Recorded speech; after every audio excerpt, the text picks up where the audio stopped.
Bismillahirrahmanirrahim. Alhamdulillahirabbil alamin wa bihi nasta'inu ala umurid dunya waddin. Tsumma shalatu wassalamu ala rasulin amin nabiyina wa maulana Muhammadin wa ala alihi wa ashabihi ajmain, amma ba'du. Rekan-rekan para hadirin yang dimuliakan oleh Allah Subhanahu wa taala, Assalamualaikum warahmatullahi wabarakatuh.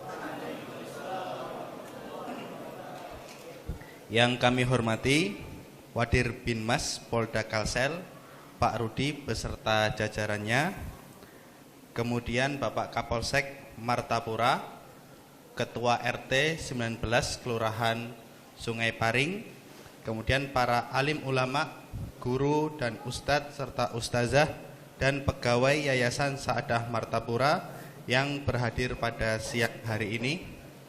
Sebuah kebanggaan bagi keluarga Yayasan Sa'adah Martapura bisa memenuhi undangan sosialisasi dari Polda Kalsel dengan judul Sosialisasi Intoleransi, Radikalisme, dan Terorisme di Wilayah Hukum Polda Kalsel.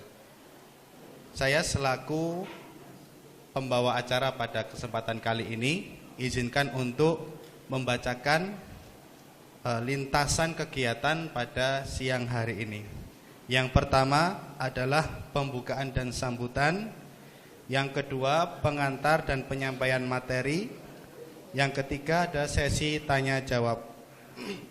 Sebelum serangkaian acara kita mulai, kami sangat mengharapkan para hadirin sekalian untuk menyusun duduk, ya, maju ke depan, merapikan posisi duduk. Kemudian tolong mendengarkan materi yang disampaikan dengan seksama dan menulis, ya, materi yang disampaikan. Dan jika ada pertanyaan, insya Allah bisa ditanyakan pada sesi tanya jawab di akhir kegiatan. Marilah kita buka acara pada siang hari ini dengan bacaan basmalah. Bismillah.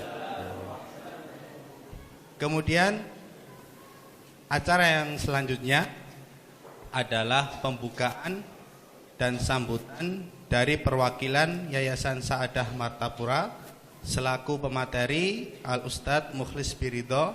Kepada beliau kami persilahkan.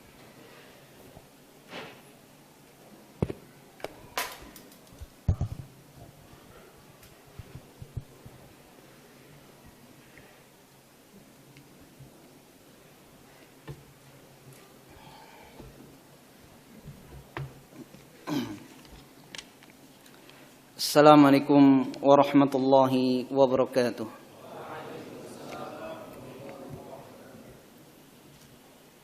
Alhamdulillah, wassalatu wassalamu ala rasulillah wa ala alihi wa ashabihi wa mawalah, wa la hawla wa la quwwata illa billah, amma ba'd. Yang kami hormati Wadir Binmas Polda Kalsel, Bapak Rudi Hartono SIK MM beserta rombongan. Yang kami hormati para tokoh masyarakat Kompleks Sa'adah Martapura, Kelurahan Sungai Paring.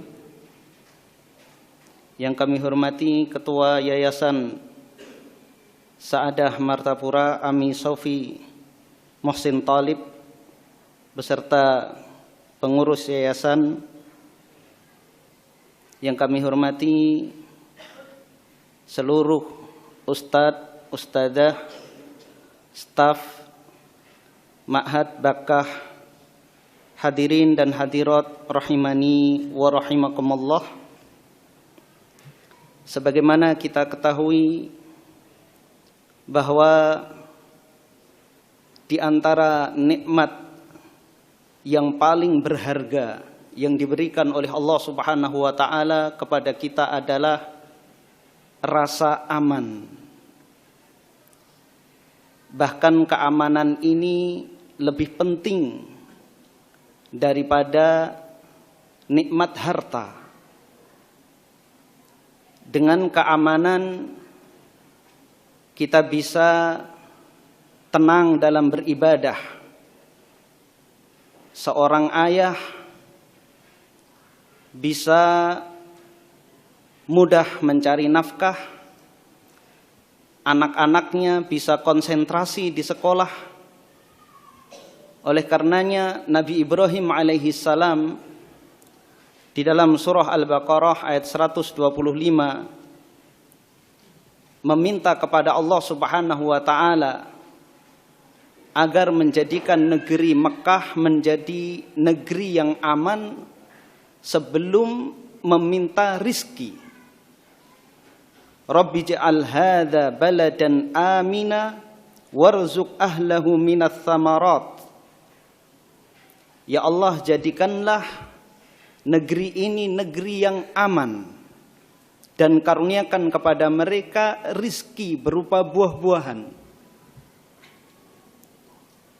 Di dalam ayat ini Nabi Ibrahim berdoa meminta rasa aman terlebih dahulu baru rizki. Karena kalau keamanan itu tidak ada, tentunya rizki akan sulit dicari. Kita juga akan susah beribadah. Para siswa, para santri pun akan kesulitan dalam belajar. Oleh karena itu, kewajiban kita sebagai seorang muslim haruslah menjaga keamanan ini. Terutama kita hidup di masyarakat yang majemuk hidrogen. Berbagai macam agama, suku yang ada di masyarakat kita. Dan menjaga keamanan pada masyarakat yang majemuk itu sudah dicontohkan oleh Nabi kita Muhammad sallallahu alaihi wasallam. Dan mungkin pemerintahan pertama yang mengayomi masyarakat yang majemuk itu adalah pemerintahan Nabi sallallahu alaihi wasallam. Kalau kita perhatikan para raja zaman dahulu, para penguasa, kaisar, mereka selalu memaksakan agama pada rakyatnya. Yang berbeda keyakinannya dengan rajanya pasti akan susah, bahkan bisa jadi dibunuh. Dan itu tidak terjadi pada pemerintah yang dibangun oleh Nabi Shallallahu Alaihi Wasallam. Di Madinah itu banyak suku-suku dan di Madinah ada berbagai macam agama di zaman Nabi Shallallahu Alaihi Wasallam. Suku-suku di Madinah adalah kabilah Aus dan Khazraj, kemudian 3 kabilah Yahudi, Bani Qainuqa, Bani Quraidah, dan Bani Nadir. Kemudian para pendatang, orang-orang Quraisy, para muhajirin. Kemudian ada berapa agama? 3 agama. Agama Islam yang dianut oleh orang-orang muhajirin 100%.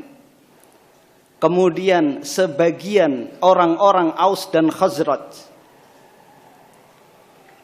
Kemudian agama Yahudi yang dianut oleh 3 kabilah tadi. Kemudian orang-orang musyrik asli penduduk Madinah. Kita tahu dan sering mendengar piagam Madinah. Poin pertama pada piagam Madinah, sebagaimana disebutkan di dalam kitab Rahiqul Makhtum dan juga kitab-kitab tarikh yang lainnya. Inna Yahuda Bani Auf ummatun ma'al mu'minin lil Yahudi dinuhum walil muslimina dinuhum mawalihim wa anfusuhum wa kadzalika li ghairi Bani Auf minal Yahud.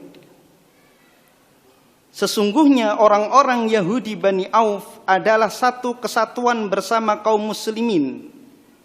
Orang-orang Yahudi boleh menjalankan ibadah mereka dan kaum muslimin juga menjalankan ibadah mereka. Demikian pula dengan orang-orang Yahudi selain Bani Auf. Orang-orang Yahudi Bani Auf adalah satu kesatuan bersama kaum muslimin dalam apa? Dalam menjaga Kamtibmas Madinah. Mereka memiliki hak dan kewajiban yang sama. Maka poin pertama ini menjadikan semuanya, baik kaum muslimin maupun orang-orang Yahudi, nyaman di tempat-tempat ibadah mereka masing-masing. Demikian juga mereka merasa aman mencari nafkah. Orang-orang Yahudi Bani Qainuqa yang sebagian besar mereka pedagang. Mereka meramaikan pasar. Yahudi Bani Nadir, mayoritas mereka adalah petani, berkebun, menanam kurma. Begitu juga orang-orang beriman. Kaum muslimin, sahabat muhajirin, sebagian besar mereka adalah pedagang. Sahabat-sahabat Ansor, mayoritas mereka adalah petani. Sehingga stabilitas keamanan di Madinah benar-benar terjaga dan kaum muslimin sangat menjaga poin yang pertama ini. Ada 12 poin piagam Madinah dan itu semuanya untuk menjaga stabilitas keamanan. Karena dengan keamanan kita bisa melakukan banyak hal, terutama ibadah kepada Allah Subhanahu wa taala, mencari nafkah, berdiskusi. Sehingga ketika orang-orang Quraisy pada Sulhul Hudaybiyah mengajak damai umat Islam segera menyambut ajakan damai tersebut. Karena kalau suasananya itu perang, orang akan sulit diajak berpikir logis karena bawaannya emosi. Ya, jangankan perang ya. Supporter bola aja diajak ngomong tuh susah. Ya. Padahal baru supporter bola, apalagi kalau suasana perang. Jadi perdamaian ini, keamanan ini harus kita junjung tinggi karena banyak hal tentunya yang bisa kita lakukan dalam kondisi aman. Adapun sebagian yang mengatasnamakan Islam melakukan tindak anarkis, radikalisme, terorisme dan lain sebagainya, itu tentunya tidak mewakili ajaran Islam sedikit pun. Demikian sambutan dari kami, tidak akan kami perpanjang agar kita lebih bisa seksama lagi mendengarkan apa yang nanti disampaikan oleh Wadir Binmas Polda Kalsel, Bapak Rudi Hartono. Demikian sambutan dari kami. Billahi taufik wal hidayah war ridha wal inayah. Wassallallahu ala nabiyyina Muhammadin wa ala alihi wa sahbihi wa sallam wa akhiru da'wana alhamdulillahi rabbil alamin. Assalamualaikum warahmatullahi wabarakatuh.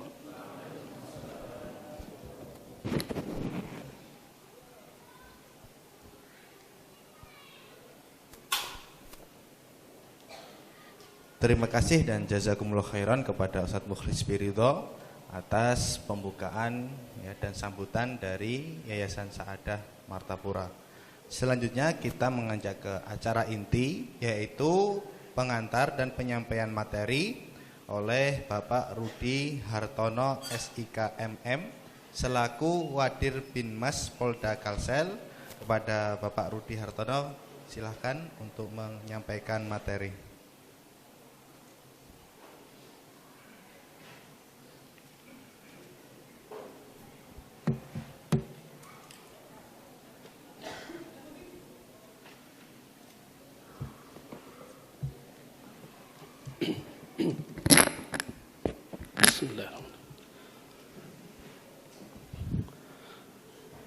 Assalamualaikum warahmatullahi wabarakatuh. Alhamdulillah, puja dan puji rasa syukur kita panjatkan kehadirat Tuhan Yang Maha Kuasa atas limpahan rahmat, karunia. Hari ini kita bisa merasakan segala kenikmatan yang diberikan oleh Allah kepada kita sekalian, mulai dari nikmat iman, nikmat keamanan, nikmat sehat, nikmat rezeki, kekuatan sehingga kita bisa hadir di sini. Yang pastinya ini kerjasama antara Direktorat Bimas Polda Kalimantan Selatan dengan Yayasan Saada yang sebelumnya kami membuka atau membangun komunikasi. Yang saya hormati Ketua Yayasan Saada, yang saya hormati Ketua RT dan mantan Ketua RT, yang saya hormati para ustadz, pengajar maupun staf Yayasan Saadah Martapura. Yang saya hormati di sebelah saya bawa staf Kasubdit Bin Polmas AKBP Tukiman dengan stafnya seluruh. Jadi Bin Polmas itu pembinaan pemulisian masyarakat. Baik para hadirin sekalian yang saya hormati dan saya banggakan, sebelum saya menyampaikan materi, sedikit saya menyampaikan kata pengantar bahwa kegiatan kami ini bagian bentuk daripada strategi pemulisian masyarakat atau Polmas. Sistem Polmas ini, kalau konsep Polmas itu ada dua intinya. Membangun mitra, problem solving. Membangun mitra dengan para pemangku kepentingan maupun komunitas-komunitas yang ada, khususnya di wilayah Kalimantan Selatan. Yang kedua adalah problem solving. Problem solving itu memecahkan suatu persoalan-persoalan. Banyak persoalan yang kita hadapi di tengah-tengah masyarakat, mulai dari persoalan Harkamtipmas, keamanan dalam masyarakat, meliputi pencurian, konflik sosial,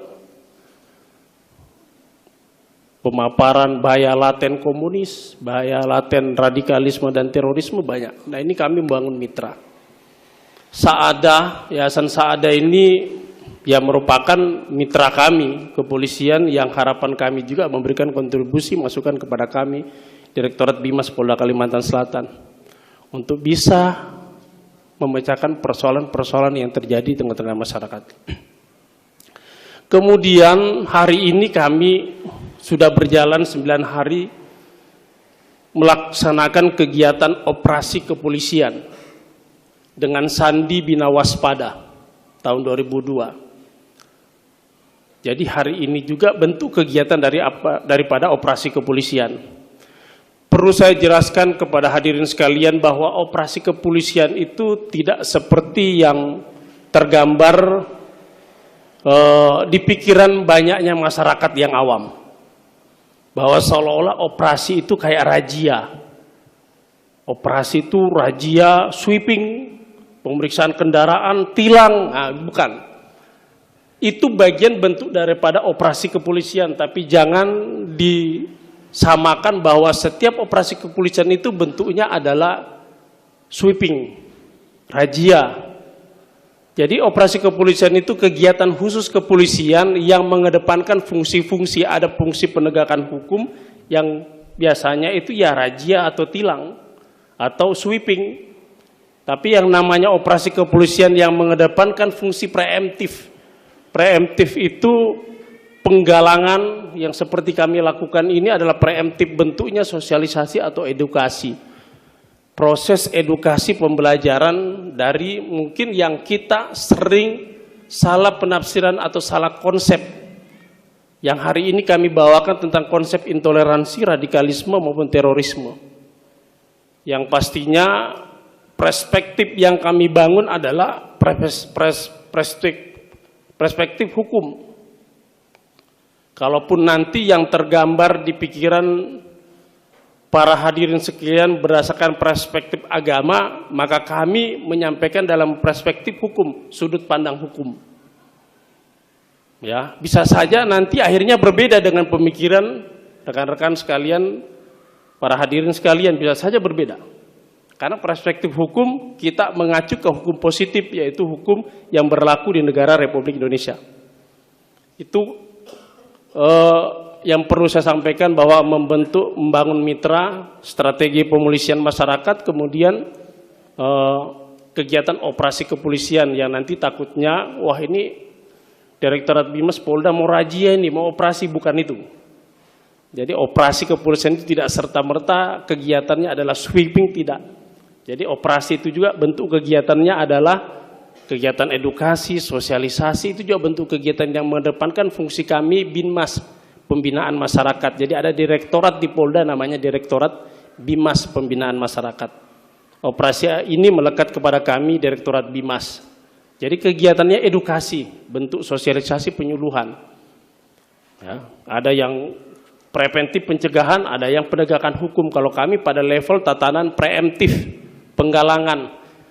Tugas preemptif itu merubah hati seseorang yang orang itu punya perilaku jahat, niat jahat, dirubah hatinya menjadi dia tidak jahat. Tapi kalau pada tatanan preventif pencegahan, patroli, ada orang mau melakukan suatu tindak pidana karena lewat polisi, orang tidak jadi melakukan tindak pidana karena tidak punya kesempatan ada polisi. Tapi setelah polisinya lewat, mereka bisa berbuat kejahatan lagi. Tapi kalau tatanan preemptif merubah hati. Hatinya yang dirubah dari perilaku dia, perilaku jahat menjadi tidak jahat. Makanya Bimas itu banyak menggandeng tokoh-tokoh agama. Karena yang lebih kepada penyakit hati ini adalah ulama. Ada tokoh-tokoh agama yang bisa mengobati penyakit hati. Mungkin itu kata pengantar dari saya. Saya masuk kepada materi. Saya mohon maaf, saya boleh berdiri, Ustaz ya?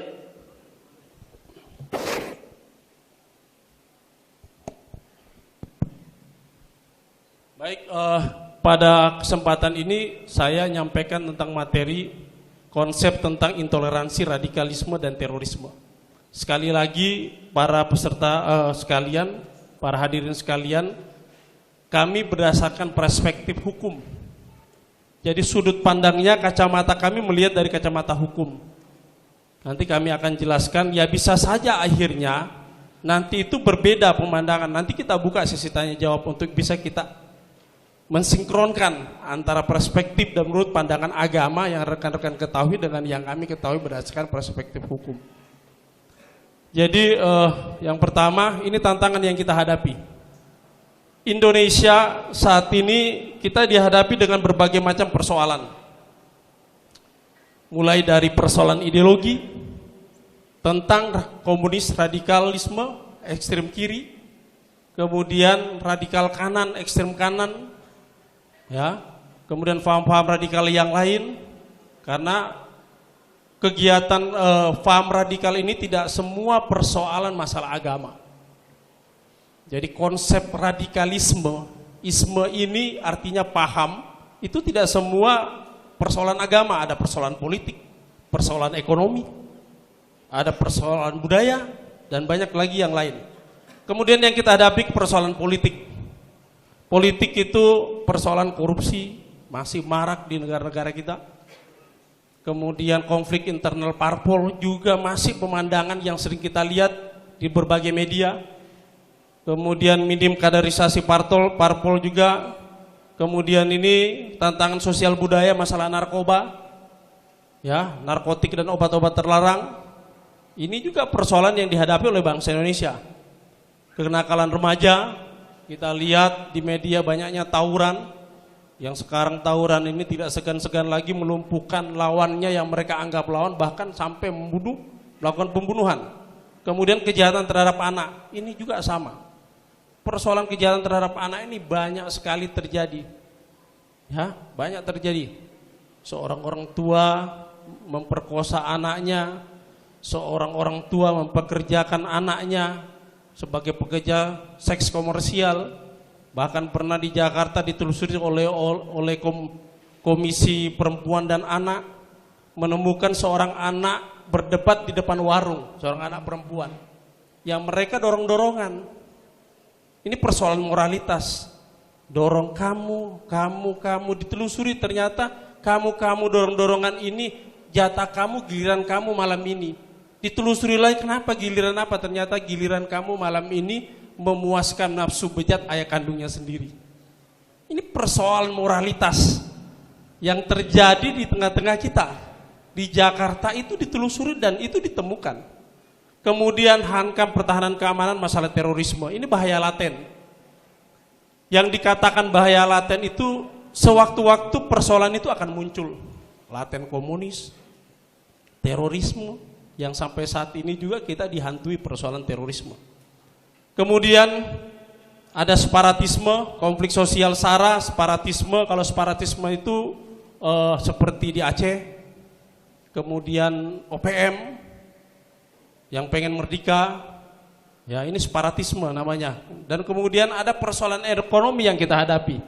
Ekonomi itu meliputi misalkan hambatan menghadapi MEA, masyarakat ekonomi ASEAN. Apa itu masyarakat ekonomi ASEAN? Ini perkumpulan ASEAN yang menghadapi pasar bebas. Ini juga persoalan yang kita hadapi. Indonesia saat ini negara kesatuan yang terdiri dari beribu-ribu pulau. Yang saat ini aja dengan sistem tidak pasar bebas ini, pengawasan masuknya barang keluarnya orang ini sulit untuk diawasi masuk ke wilayah negara kita NKRI. Persoalan ekonomi dikuasai global, ini juga masih terus, ya, sehingga banyak persoalan penumpukan, penimbunan barang, kemudian ada juga krisis energi yang baru-baru ini kita hadapi kaitan masalah BBM.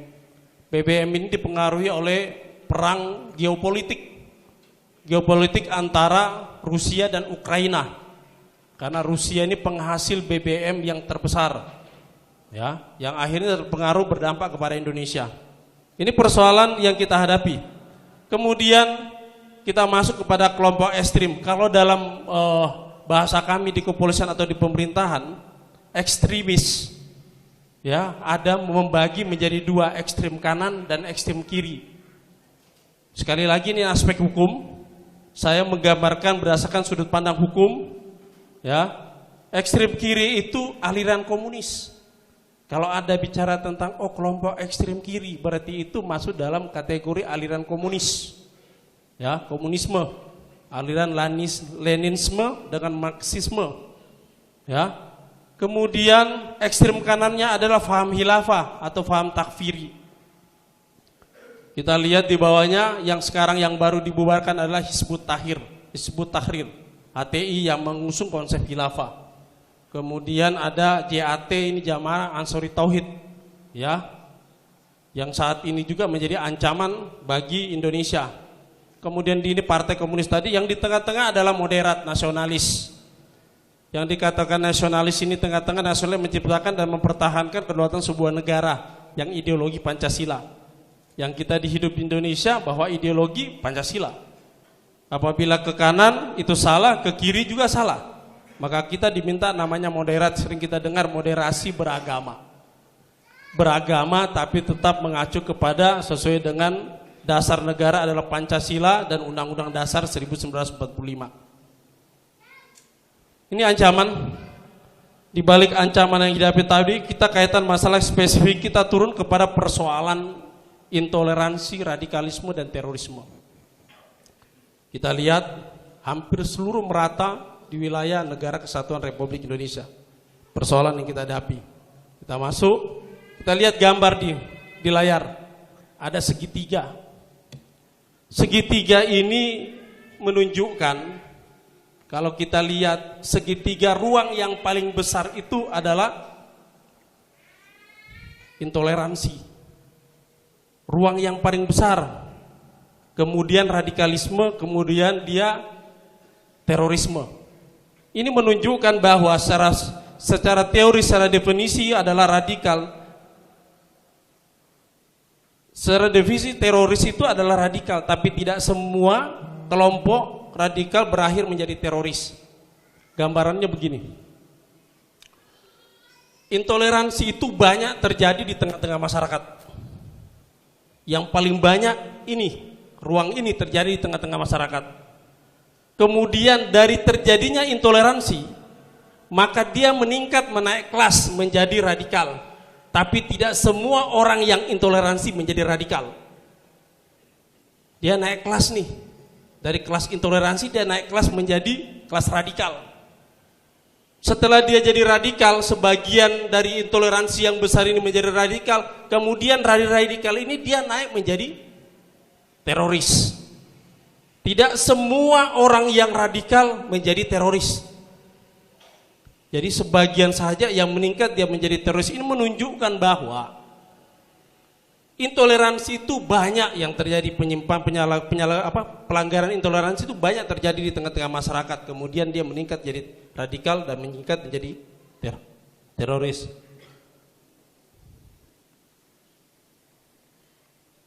Nah ini intoleransi. Apa sih? Kita bertanya-tanya, sering kita dengar kata-kata intoleransi. In itu artinya tidak. Toleransi jadi lawan kata daripada toleransi. Apa sih toleransi itu? Kadang-kadang kita menuduh kawan kita, kamu tidak toleransi. Hah? Kamu tidak toleransi, misalkan tidak menghadiri kegiatan yang paling biasa, tidak menghadiri kegiatan agama orang lain. Kamu tidak toleransi. Ya, tuduhan itu yang muncul, kamu tidak toleransi.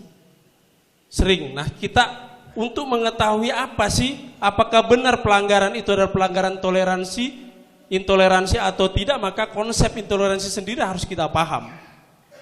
Supaya kita tidak gampang menuduh saudara kita, kawan kita intoleransi, atau kita sebagai tertuduh.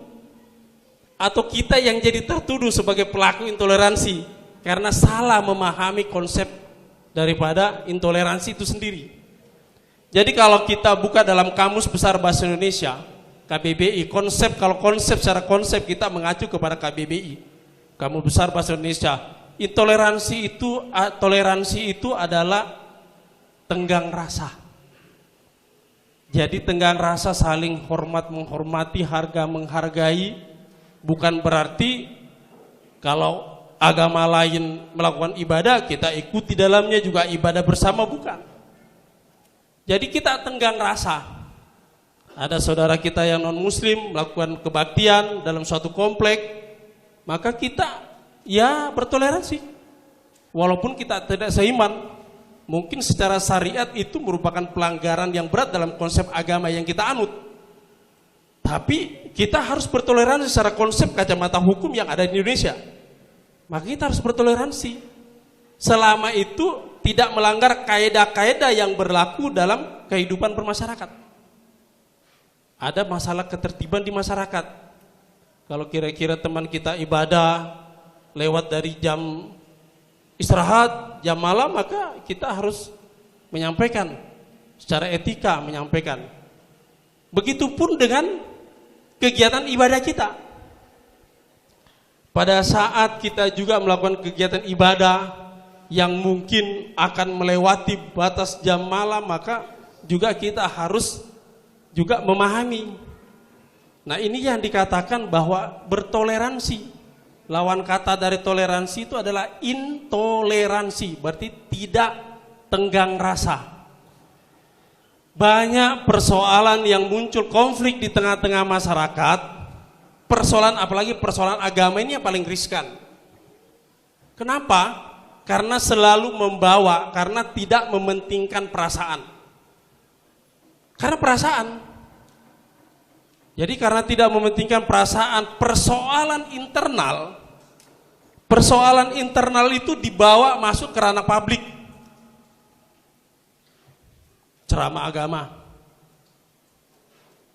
agama selama itu menceramahkan, mendakwakan agama yang sesuai dengan ajaran keagamaan keyakinan, ya silakan saja secara internal. Tapi kalau kira-kira ceramah agama ini kita publish ke media, konsumsi publik umum, banyak contoh yang akhirnya ada yang merasa tidak senang dengan perkataan atau perbuatan yang kita lakukan, maka ini pelanggaran intoleransi. Nanti akan bisa berdampak kepada pelanggaran hukum. Jadi harus memainkan rasa,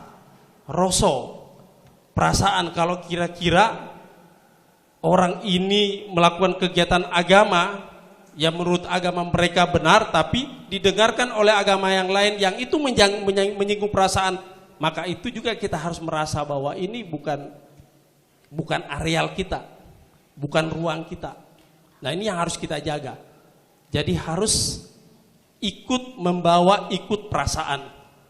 Jadi rupanya baperan itu bukan juga konotasi selalu jelek. Baperan itu bawa perasaan itu ternyata juga bisa berkonotasi sesuatu juga yang baik.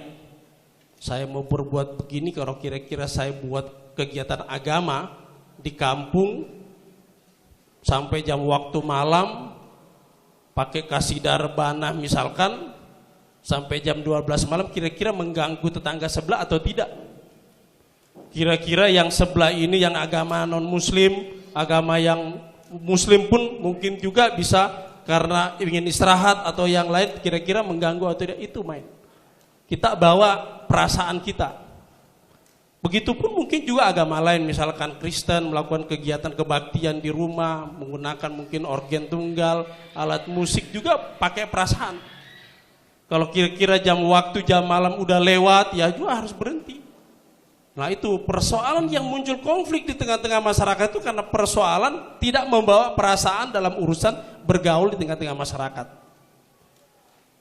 Latar belakang intoleransi itu bisa karena perbedaan agama, karena ras, identik dengan persoalan bentuk tubuh, ya, etnis, gender, ya, bahasa, cacat tubuh, pandangan politik dan kewarganegaraan maupun lain-lain. Ini ya latar belakang biasanya terjadi di tengah-tengah masyarakat. Kemudian intoleransi itu selalu diawali dengan hate speech atau ujaran kebencian.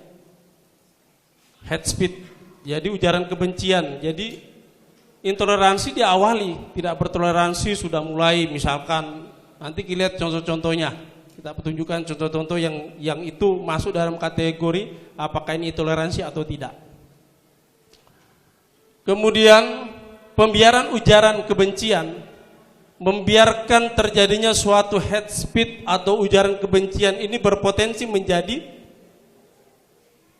terjadi pembunuhan, terjadi serangan fisik, terjadi intimidasi, terjadi pelecehan, kekerasan verbal atau penghinaan, tulisan grafiti yang menyinggung, persekusi, pembakaran, vandalisme, pengerusakan dengan ya sehancur-hancurnya, melakukan pengerusakan yang besar, kemudian pencurian atau perampokan. Ini apabila dibiarkan persoalan hate speech, ujaran kebencian. Kita masuk, kita lihat contoh.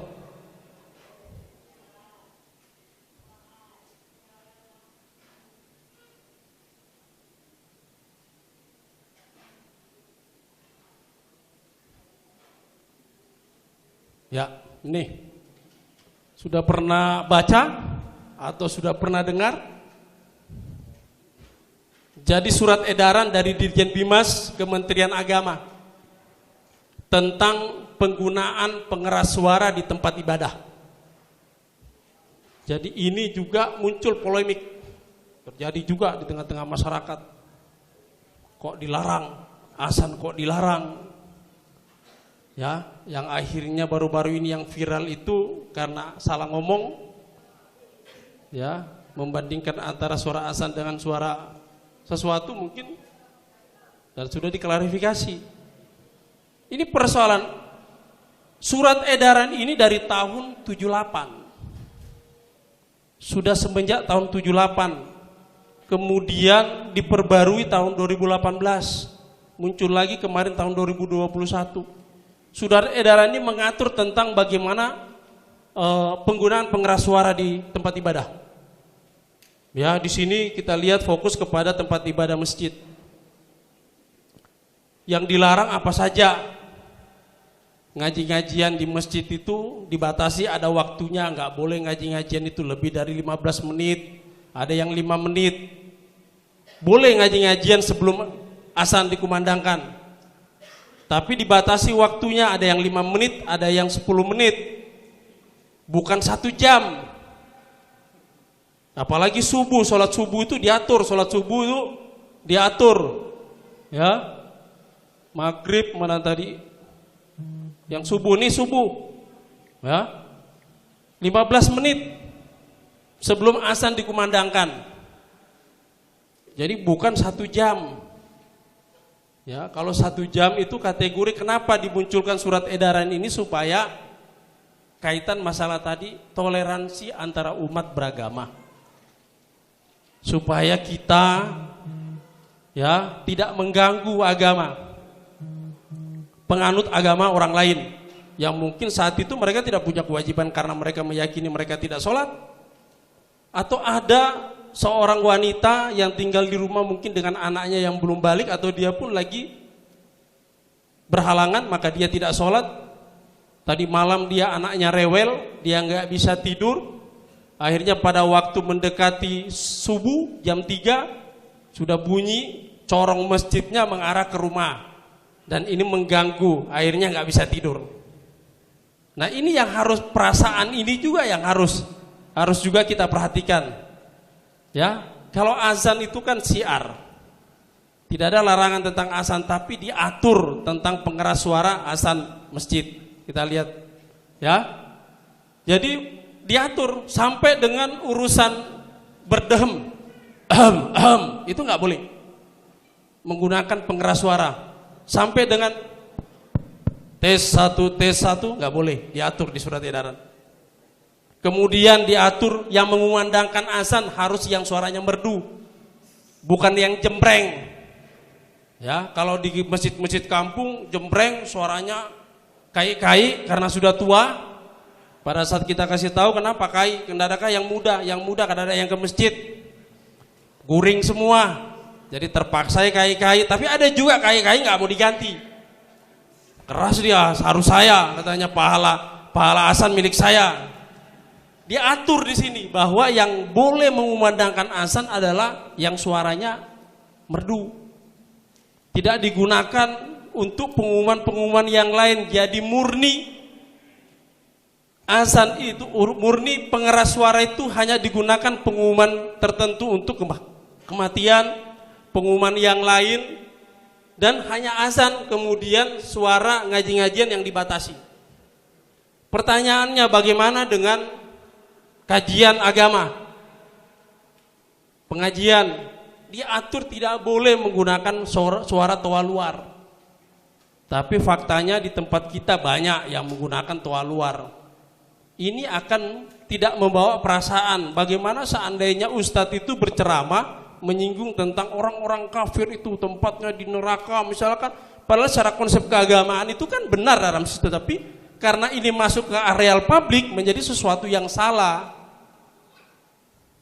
Kata-kata kafir sendiri saja ini menjadi perdebatan, padahal karena tidak tahu konsep dari kata-kata kafir itu sendiri. Seandainya tahu, mungkin orang non muslim juga tidak mau dikatakan tidak kafir.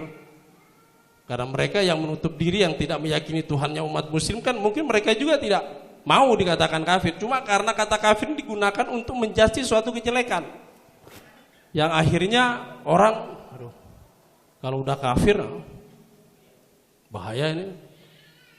Saya sering mengadakan pertemuan juga sosialisasi.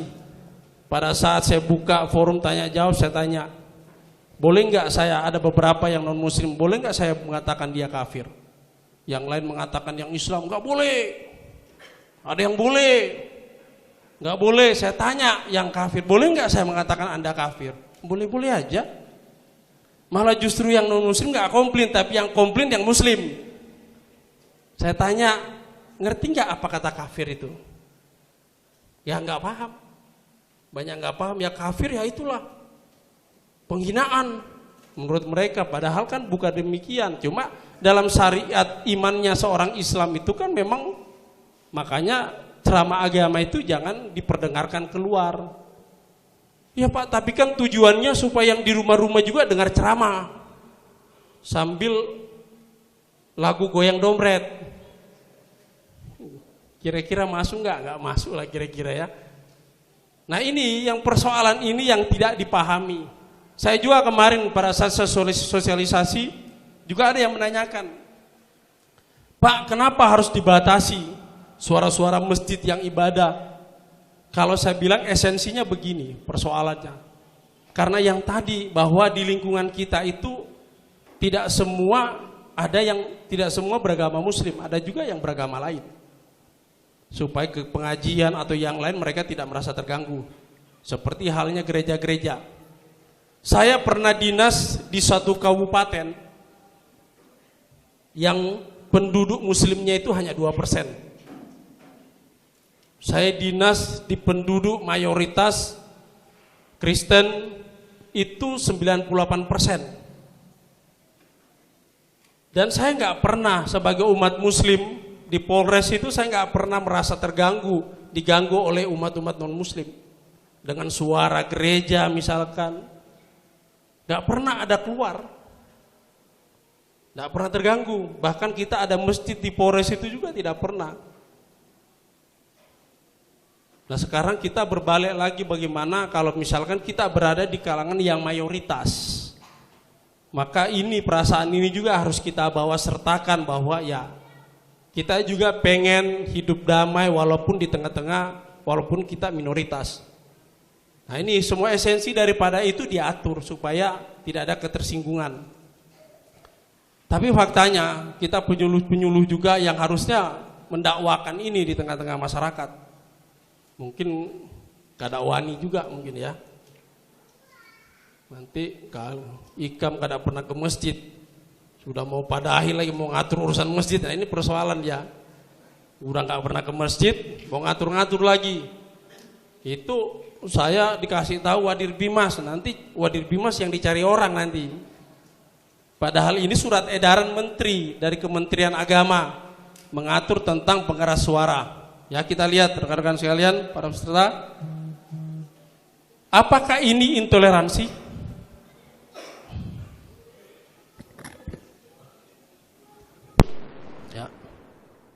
Ya kita lihat, viral pria tendang sesajen di lokasi erupsi Gunung Semeru.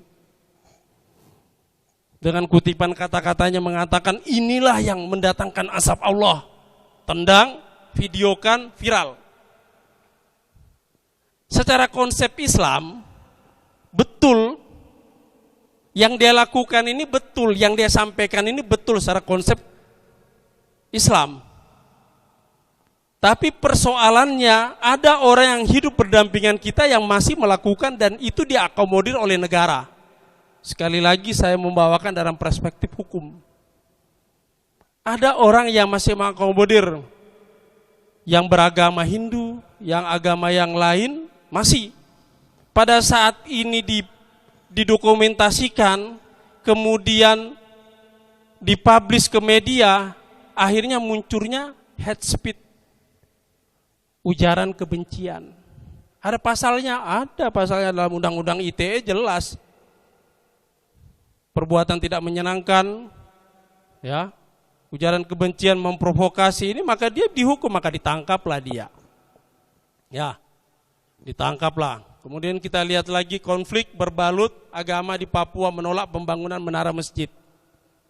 Dengan berpikiran bahwa tidak boleh lebih tinggi daripada menara gereja. Nah ini juga persoalan intoleransi yang terjadi membatasi ruang-ruang. Nah makanya pada saat kita berada di kaum yang mayoritas maka terasa sekali hidup kita ini bahwa juga kita juga. Nah makanya rekan-rekan sekalian bahwa pada saat kita juga berada di kalangan yang mayoritas maka kita juga harus membawa perasaan rasa kita ikut sertakan. Kita lihat lagi.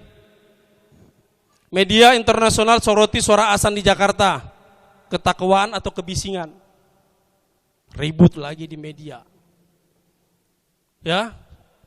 Pelapor ini melaporkan ke media asing. Seorang warga Jakarta melapor ke media asing.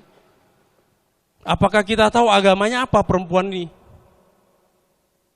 Banyak yang mengatakan non-muslim. Tidak, seorang muslimah.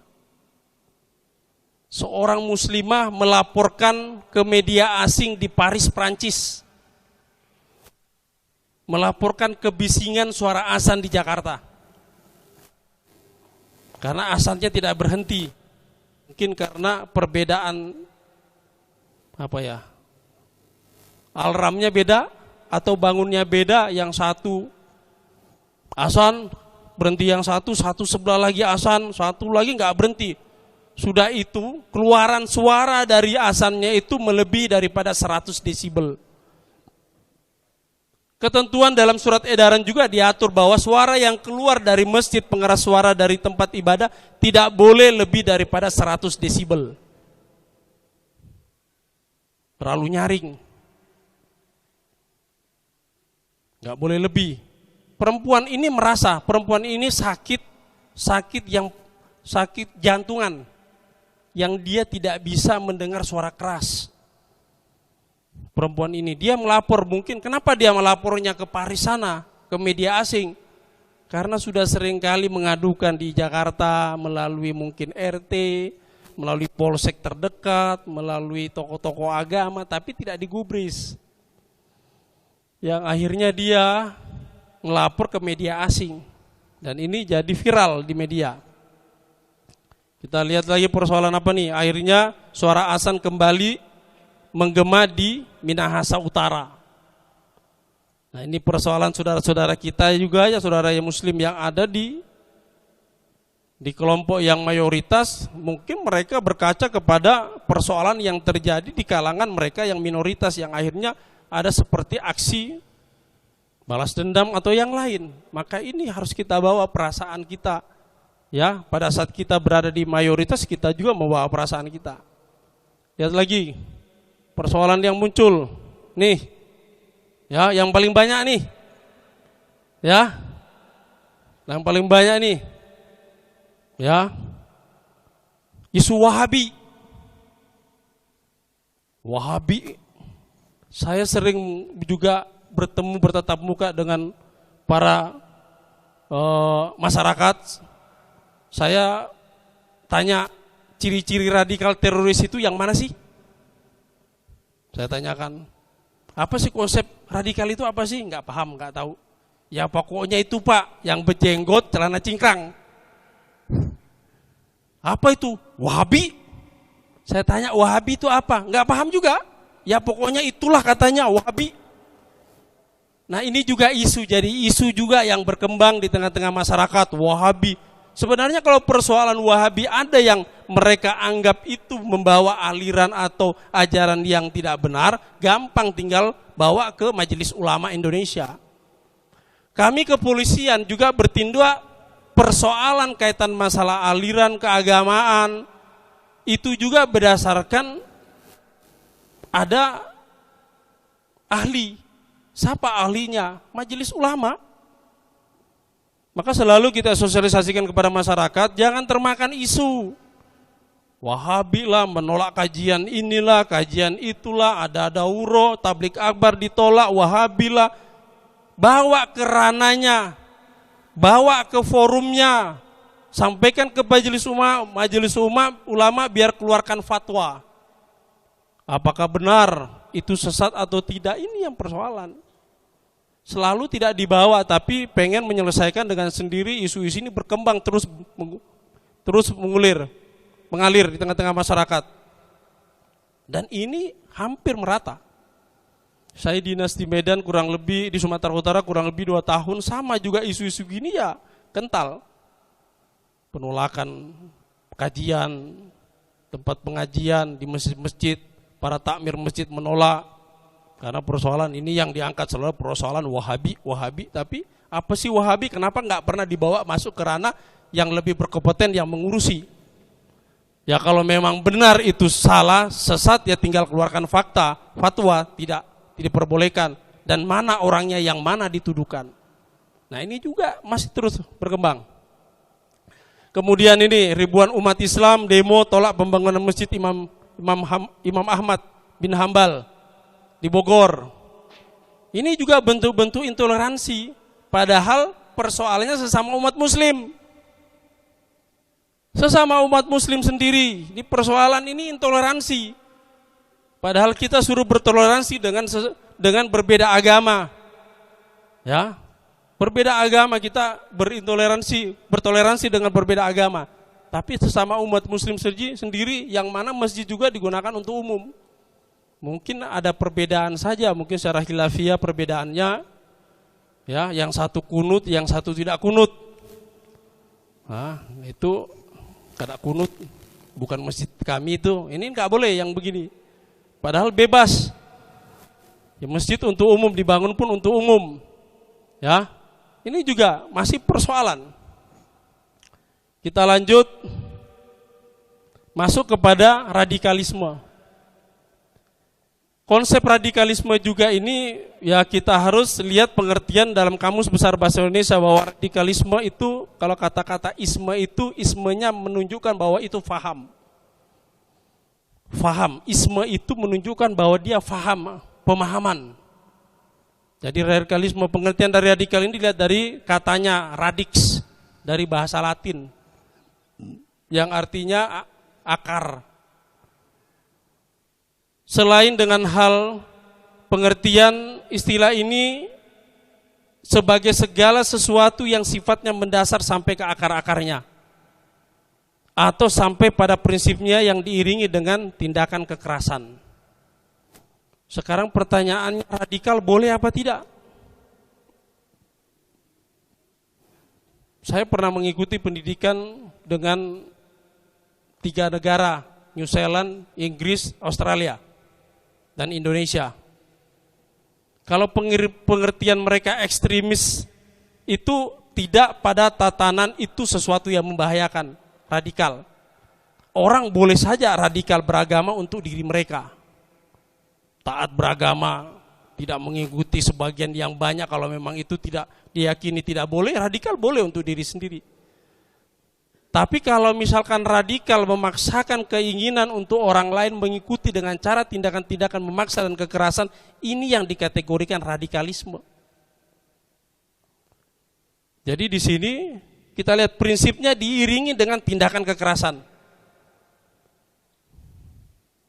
Contoh misalkan pernah viral di media, anak pondok pesantren lagi antri vaksin. Dengar musik pada tutup kuping. Jadi berbagai macam netizen, suara yang muncul, cemoohan, dari mulai ada pujian dan cemoohan yang muncul. Anak sekecil itu sudah diajari radikal. Anak-anaknya ngomong, bapak yang nggak ngerti agama, gitu. Harusnya kan baliknya gitu. Anak sekecil itu sudah diajari radikal. Dari mana sisi radikalnya? Apa karena berbeda atau terlepas orang ini mengharamkan musik atau tidak mengharamkan musik? Yang pastinya dia anak pondok, mungkin lagi murojaah, lagi hafal, mengulangi hafalannya, dan tutup kuping, semuanya tutup kuping. Tapi cemoohan yang muncul, tapi ditanggapi oleh ketua MUI. Mereka lagi itu kebiasaan anak pondok. Yang dikatakan radikal itu, kalau mereka misalkan bagian dari kelompok yang mengharamkan musik, lalu mengajak bersama-sama yang lain, ayo kita hancurkan alat musik, kita pukuli yang putar musik, itu masuk dalam kategori radikal. Radikalisme dalam konsep bahasa kita lihat dalam KBBI, Kamus Besar, radikal itu diiringi dengan kekerasan. Kalau pada konsep radikal untuk diri mereka tidak ada yang larang. Tidak ada yang larang dalam konsep radikal. Saya beragama, saya meyakini keagamaan, saya tidak mau ini, saya nggak mau ini, ya silakan. Yang penting tidak memaksakan. Karena negara kita mengakomodir agama, ada 5 agama, tambah lagi ada Konghucu, ada aliran kepercayaan, diakomodir di Indonesia. Ya, jadi pengawas aliran kepercayaan pun ada juga aliran kepercayaan, diakomodir. Kalau persoalan ternyata, oh itu salah fatwanya atau salah dalil yang dia bawa ke ranah majelis ulama. Biarkan majelis ulama yang mengeluarkan fatwa bahwa itu benar atau tidak, bukan areal kita. Nah ini persoalan cara salah memahami konsep tentang radikal. Jadi radikal itu menginginkan suatu perubahan yang mendasar sampai ke akar-akarnya, tapi diiringi dengan tindakan kekerasan. tindakan kekerasannya ya banyak yang dilakukan seperti ini, ya. Kita lihat kasus perusakan tempat ibadah Ahmadiyah di Sintang. 9 orang ditetapkan jadi tersangka. Tersangka? Ya karena melakukan pengerusakan, itu tindakan radikal. Tapi Ahmadiyah kan sudah keluar fatwa MUI menyatakan dia sesat misalkan. Tapi di Kabupaten Sintang sana mungkin belum keluar. Nah kadang-kadang juga ini satu daerah dengan daerah yang lain berbeda. Resah masyarakat. Akhirnya mengambil tindakan sendiri karena menganggap bahwa pemerintah kok tidak mengambil tindakan. Pada saat melakukan suatu tindakan pengerusakan, maka ini masuk dalam kategori radikalisme. Ada hukumnya, 9 orang ditetapkan sebagai tersangka. Kalau sudah tersangka ya sudah proses, ikuti, jalani hukum. Yang kedua, Pondok Pesantren As-Sunnah Lombok Timur diserbu massa. Ya, di Lombok. Tindakan apa yang dilakukan? Radikalisme, pengerusakan. Ditetapkan juga sebagai tersangka, tapi bergaining. Ada hate speech yang muncul duluan, ada ujaran kebencian yang muncul duluan. Dan secara unsur pidana juga memenuhi unsur untuk diperkarakan sebagai pidana. Akhirnya bergaining. Yang ini nggak usah diproses, yang ini nggak diproses, damai. Restoratif justice boleh, penyelesaian perkara di luar pengadilan itu boleh. Diatur di undang-undang kita, di kepolisian, melakukan restoratif justice namanya. Menyelesaikan suatu persoalan di luar pengadilan, diselesaikan damai. Ini persoalan, tindakan dia radikal. Pengerusakan itu masuk dalam kategori radikal. Kepolisian diminta usut pembakaran gereja dan pembunuhan di Sigi. Ini di wilayah Aceh, Nanggro Aceh Darussalam. Pembakaran gereja. Masuk radikalisme juga. Tindakan radikal diawali dengan intoleransi. Tidak setuju ada gereja dibangun. Tiba-tiba ada jemaat dari teman-teman Nasrani mendirikan pengajian-pengajian mungkin di rumah, bentuk-bentuk menjadi besar, akhirnya dibakar. Kemudian kronologi pembakaran 5 tempat ibadah di Tanjung Balai, Sumatera Utara. Ini dari awal persoalan seorang ibu-ibu, hate speech, ujaran kebencian terhadap takmir masjid di Tanjung Balai. Karena persoalan anaknya tadi malam, anaknya nggak bisa tidur. Gara-gara suara bising dari masjid mengarah tuanya, mengarah ke rumahnya. Anaknya ini nggak bisa tidur karena sakit. Pas mau tidur, tuanya bunyi. Mungkin ya tadi itu pengajiannya. Ngaji-ngajinya udah 1 jam sebelumnya, udah nggak bisa tidur. Akhirnya teguran, awal teguran, akhirnya berbuntut provokasi. Bakar masjid, bakar juga kelenteng.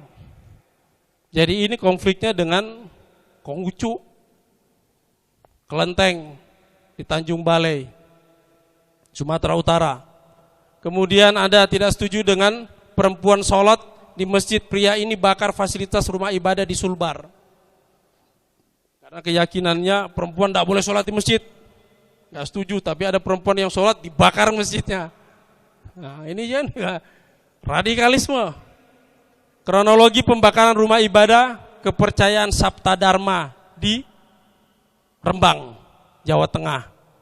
Ini aliran kepercayaan itu dia diakomodir oleh undang-undang kita, aliran kepercayaan boleh mereka. Tapi karena tidak setuju, bakar. Pada saat terjadi pembakaran, maka itu masuk dalam kategori radikalisme. Kita masuk lagi, lihat. Apakah melanda semua agama? Radikal, terorisme, apakah melanda, disusupin masuk ke dalam agama? Iya, ada. Ekstremis Hindu India serukan pembantaian terhadap umat muslim. Gindi, seorang biksu. Ya. Kemudian ini Al-Qaeda, ya, yang kita tahu Osama bin Laden. Kemudian ini Aung Shin Rikyo, di Jepang yang melakukan serangan dengan gas sarin dalam gerbong kereta bawah tanah di Tokyo. Kemudian ekstremis Sikh, ini juga di India, ya, Abu Sayyaf, ya, menewaskan 130 orang, bom di Manila. Kisah kejadian tentara Myanmar ini membantai etnis Rohingya di Myanmar sana. Ini juga bahwa kejadian yang masuk menyusupi agama itu tidak hanya Muslim. Tapi di Indonesia karena kita mayoritas Muslim, maka yang paling banyak adalah Muslim. Tapi di negara-negara lain yang juga mereka mayoritas juga tidak semua Muslim. Ada juga yang dari agama yang lain yang masuk disusupin oleh mereka. Radikalisme bernuansa agama. Faham aliran yang menginginkan perubahan atau pembaruan sosial dan politik dengan cara kekerasan atau ekstrim. Ya, sekali lagi kekerasan, ekstrim, kekerasan. Radikal beragama ya silakan saja radikal untuk dirinya, mau bertapa 7 tahun tertapa sendiri, nggak ganggu orang ya silakan. Bertapa dalam gua, ya nggak ganggu orang, nggak ada masalah, bukan urusan, nggak ada hukum yang mengatur tentang orang nggak boleh bertapa dalam gua. Ya. Tapi kalau persoalan sudah ekstrim kekerasan, maka ini masuk dalam persoalan hukum. Radikalisme ada pada setiap manusia dan akan muncul apabila ada faktor pemicu. Faktor pemicunya nanti kita lihat. Tindakan radikalisme bukanlah kesalahan ajaran agama tertentu, melainkan pemahaman yang keliru terhadap agama yang dianutnya. Kalau kita Muslim mungkin lebih pemahaman tentang jihad, ya, dan syahid. Jihad dan syahid, ini salah konsep. Waktu saya dinas di Polrestabes Medan, kami menelusuri ada beberapa, ya, yang bergabung dengan kelompok pengajian sunnah, yang bergabung dengan kelompok pengajian yang mereka dalam mengambil ilmu itu selain ilmu tentang jihad dan syahid, mereka ambil dari ustadz-ustadz kajian sunnah. Tapi setelah itu mereka apabila ada kajian tentang jihad, mereka tidak ikut karena mereka sudah punya referensi sendiri, punya buku sendiri tentang konsep jihad maupun syahid, mati syahid. Mereka tidak ikut. Kemudian agama seringkali digunakan sebagai alasan dalam setiap tindakan radikalisme. Jadi selalu persoalan agama yang dibawa-bawa. Jadi alasan, padahal tidak semua persoalan agama. Mungkin karena persoalan ekonomi. Atau persoalan karena pengen cari sensasi. Supaya apa ya, kalau sekarang media sosial, supaya ratingnya naik, ratingnya tinggi, yang follow banyak, mantap, kan gitu. Sensasi yang dicari, tidak semua hanya persoalan agama, tapi selalu dikaitkan dengan persoalan agama. Faktor ekonomi karena kemiskinan, banyak faktor-faktor yang lain. Kemudian radikalisme muncul dari problem keagamaan yang timbul di tengah-tengah masyarakat yang majemuk peradaban dan keberagamannya. Karena majemuk dan ini konsepnya radikal ini muncul. Kemudian radikalisme agama terjadi pada semua agama yang mayoritas seperti Islam, Kristen, Buddha. Radikalisme itu memicu terjadinya terorisme. Kita lanjut. Nah, kita masuk kepada terorisme. Apa sih terorisme itu? Terorisme. Dari kata teror, isme. Isme itu paham. Teror itu nakut-nakutin. Apakah sama dengan teror biasa? Neror orang, neror kawan. Awas ada hantu misalkan. Kan neror kawan nih. Supaya kawannya di pondok nggak jadi makan, takut ada hantu. Supaya makanannya diambil dimakan misalkan. Makanannya kawannya. Terorisme.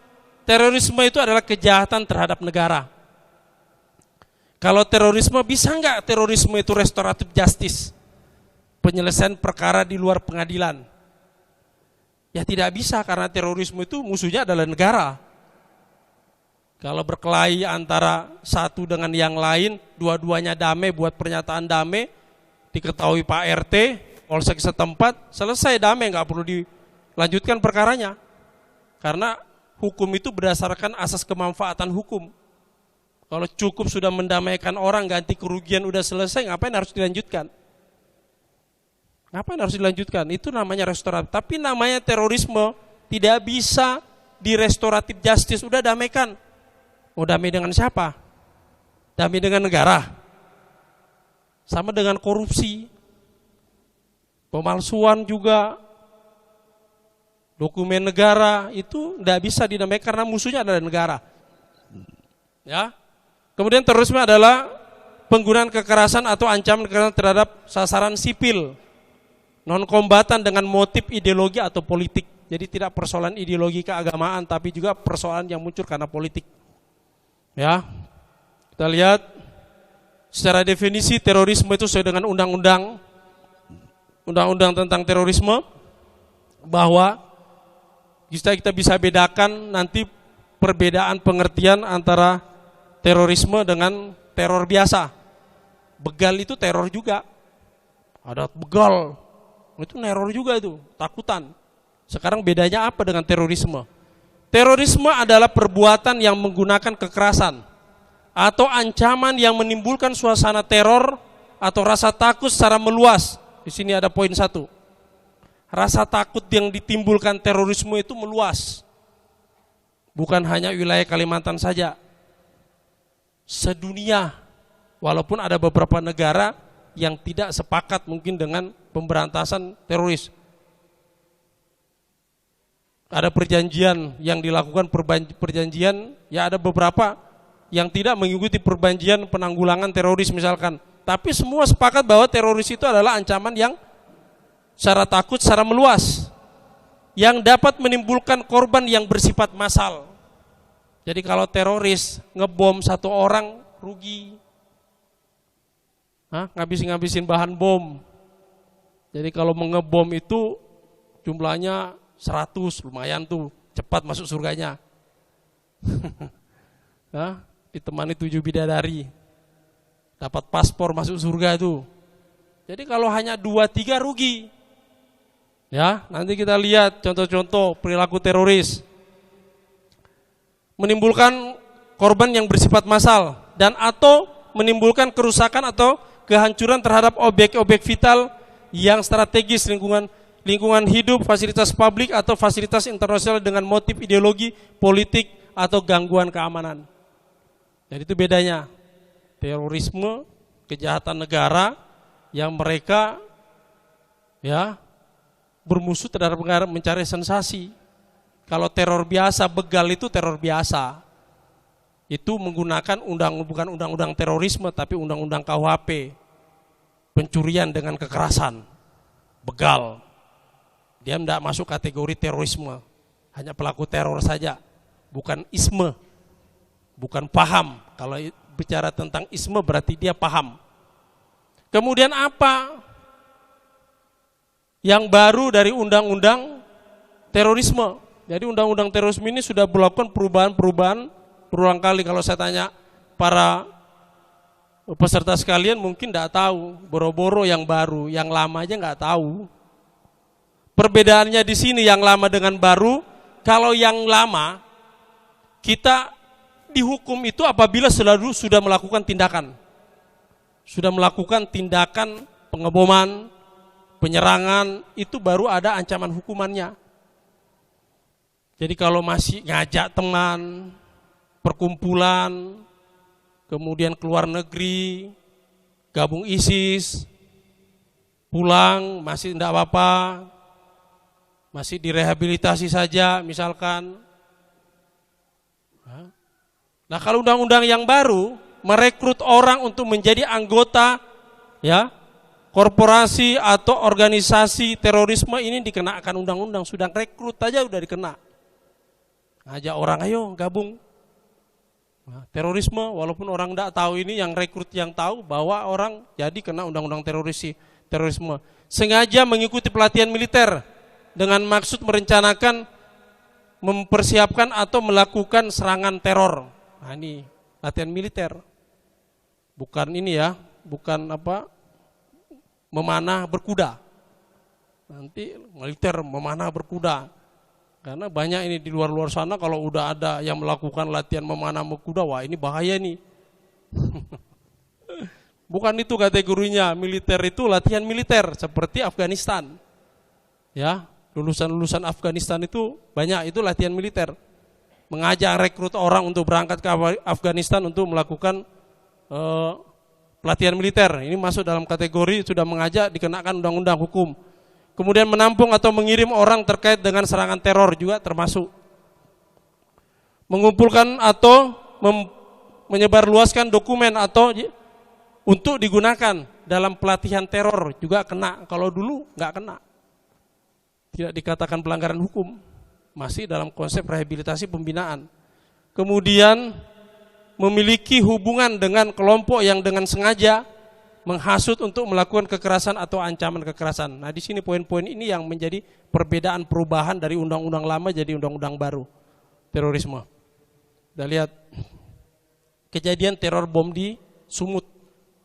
Jadi ada beberapa kejadian dalam kurun waktu dari tahun 2017 itu pos penjagaan di markas Polda Sumut itu dimasuki teroris cuma 2 orang. Afiliasinya ke ISIS. Seorang yang tiap harinya kerjaannya jual gorengan. Pada waktu itu belum ada undang-undang baru tentang terorisme. Jadi pada saat orang menggunakan pamflet, menggunakan brosus yang sudah mengarah kepada organisasi terorisme belum bisa dihukum, masih sosialisasi, diberitahu. Padahal anggota sudah tahu dia adalah simpatisan ISIS. Sudah didekati oleh Bimas Polrestabes Medan untuk kegiatan sosialisasi, penyuluhan, ngajak mereka untuk rujuk kembali kepada NKRI. Ini orangnya sudah, bahkan di rumahnya udah pasang bendera ISIS, bahkan dia sudah pernah menyatakan bahwa suatu saat nanti saya buat event besar. Akhirnya masuk bulan Ramadan, malam takbiran. Malam takbiran dibuntutin anggota, awalnya masuk ke Kodam. Dari keterangan anggota itu masuk ke arah Kodam karena penjagaannya ketat. Malam takbiran bengkok masuk ke Polda, mengarah ke Polda. Di Polda kebiasaan kita kalau di Polda itu pada saat bulan Ramadan itu yang muslim itu istirahat, yang jaga adalah non muslim. Yang dijaga ada 2 penjagaan, penjagaan samping sebelah kiri dijaga oleh Yanma, personil Yanma. Penjagaan utama yang di sebelah kanan, pintu masuk dijaga oleh Brimob. Masuknya melalui pagar sebelah kiri. Anggota lagi istirahat tidur, digorok lehernya. Tak. Teriak temannya satu, panggil, dilumpuhkan, tidak lari. Jadi konsep sebenarnya ini bagian daripada pembelajaran kita bahwa teroris itu tidak bisa ditakut-takutin. Awas ya kamu, saya tembak kamu nanti. Enggak takut mereka. Jadi cara menyadarkan itu dengan cara tadi itu harus didakwai, diajar keajaran agama yang benar. Karena cuma sistem hit and run, kejar tangkap tembak itu tidak menyurut mereka, maka mereka makin berkobar karena itu yang diharapkan mereka. Seorang perempuan masuk ke Mabes Polri dengan membawa senjata airsoft gun. Apa itu teroris berani masuk ke? Kan konyol. Perempuan dengan senjata laras pendek masuk ke markas. Markasnya gudang senjata yang besar-besar. Kan konyol. Ya kalau nyerang bukan nyerang, mau mati. Nyari sensasi pengen mati di markas Polri. Sama dengan halnya kemarin, kejadian yang baru seorang perempuan. Yang terindikasi katanya masuknya HTI maupun NII yang disampaikan di berita. Mau masuk ke Istana Presiden melewati Pas Pampres. Kita polisi aja nggak bisa masuk. Polisi masuk istana nggak bisa melewati gerbang Pas Pampres. Hah? Apalagi ini seorang perempuan dengan gagah perkakas, gagah cantik perkasa lah. Ya. Masuk bawa senjata rakitan, nodong, nggak punya peluru, tertangkap. Kalau kita lihat bukan nyerang, nggak ada dalam konsep bahwa dia persiapan mau nyerang, tidak kelihatan. Memang cari sensasi. Yaitu tadi pengen ditembak supaya mati syahid masuk surga. Ini kan pencucian otak. Doktrin yang masuk di mereka terus didoktrin sehingga siap menjadi bom pengantin. Sistem kerja mereka yang konsep yang kami dapat di Medan yang ini meledakkan bom di Polrestabes Medan. Kadarullah saya dinas di situ pada waktu itu. Dan kadarullah lagi saya tidak di tempat. Tuhan menunjukkan jangan kamu di situ mau meledak bom. Saya kebetulan kadarullah hari itu lagi di hotel. Lagi santai di hotel mau ngasih pengarahan masalah teroris juga kepada pemuda-pemuda KNPI. Tiba-tiba jam 8 pagi. Nggak jadi saya ngasih pengarahan, sosialisasi. Anggota nelpon, Don, meledak Don. Apa yang meledak? Di depan warung, kantin. Coba cek dulu. Mungkin gas. Kan gitu, gas. Mak-mak di kantin, gas meledak. Tidak Don, kepalanya naik ke atap. Kakinya pisah. Wah, udah jelas ini, bom bunuh diri, pulang. Saya perjalanan dari hotel ke Polrestabes itu yang saya telepon adalah Ustadz Abdul Fattah. Bukan Ustadz Abdul Fattah itu ya. Ustadz Abdul Fattah guru kita di Medan sana. Ya, yang punya pondok di Belawan, Marelan. Saya telepon, Ustadz. Kenapa saya telepon Ustadz Abdul Fattah? Karena saya sering komunikasi. Ustadz Abdul Fattah. Dan Ustadz Abdul Fattah ini mantan jaringan Malaysia. Mantan jaringan Malaysia dan sudah pernah sampai Afghanistan. Dulu ada ponaannya di sini, Ustadz Abdul Fattah ngajar di Ahwat. Ada ponaannya perempuan yang ngajar di Ahwat dulu. Ustadz Abdul Fattah di Medan. Mantan jaringan kelompok Malaysia sudah pernah sampai Afghanistan. Ustadz, kejadian Ustadz, bom Polrestabes Medan, kata Ustadznya, wah innalillahi Pak, gimana? Mohon Ustadz informasi, mungkin ada masih kawan-kawan lama muncul. Akhirnya ternyata kadarullah pelaku bom ini dekat dari pondok pesantrennya Ustadz Abdul Fattah. Yang kesehariannya istrinya juga, ya kadang-kadang juga hadir di kajian-kajian sunnah. Yang istrinya juga bermuamalah, berdagang dengan ahwat-ahwat pondok pesantren, lingkungan di situ juga berdagang. Dan ada informasi mereka memang pagi-pagi sudah keluar istrinya arah ke Jakarta, mau meledakkan di Jakarta. Suaminya yang wilayah Polrestabes Medan. Ini orangnya. Masih muda, umur 27 tahun. 27 tahun. Nih. Pakaiannya pakai baju Gojek. Jadi kalau mengidentikan terorisme radikal itu dengan jenggot dan celana gamis cingkrang, tidak masuk di sini. Karena Gojek. Apakah kita tuduh Gojek semua radikal? Hah? Pelaku bom Tamrin Plaza menggunakan jeans. Apakah semua orang pakai jeans itu radikal? Tidak boleh kita identikan dengan atribut keagamaan apalagi mungkin sarana yang dipakai pada waktu ini pakai Grab. Gendong gas 3 kg di belakang. Jadi ditelusuri. Jadi di Polrestabes Medan itu apel pagi itu yang apel itu sekitar 700 orang setiap pagi apel kita. Kan lumayan nih, ledakan 800 kan lumayan nih, masuk surganya cepat katanya. Jadi baca, berapa kali baca dia. Udah keluar baca, kita lihat dari CCTV dia udah baca berapa hari. 800, ternyata dia masuk, Allah masih tolong kita di Polrestabes Medan. Masuknya di hari yang salah. Masuknya itu di hari Rabu pada waktu apelnya tidak apel gabungan. Jadi apel itu kalau pagi kita mau kerja itu apel pengarahan dulu, tapi secara parsial. Masing-masing Bimas sendiri, Reskrim sendiri, Intel sendiri, dia masuk pada waktu itu menyamar. Pakai Gojek dan biasanya Grab ini tidak boleh masuk di penjagaan.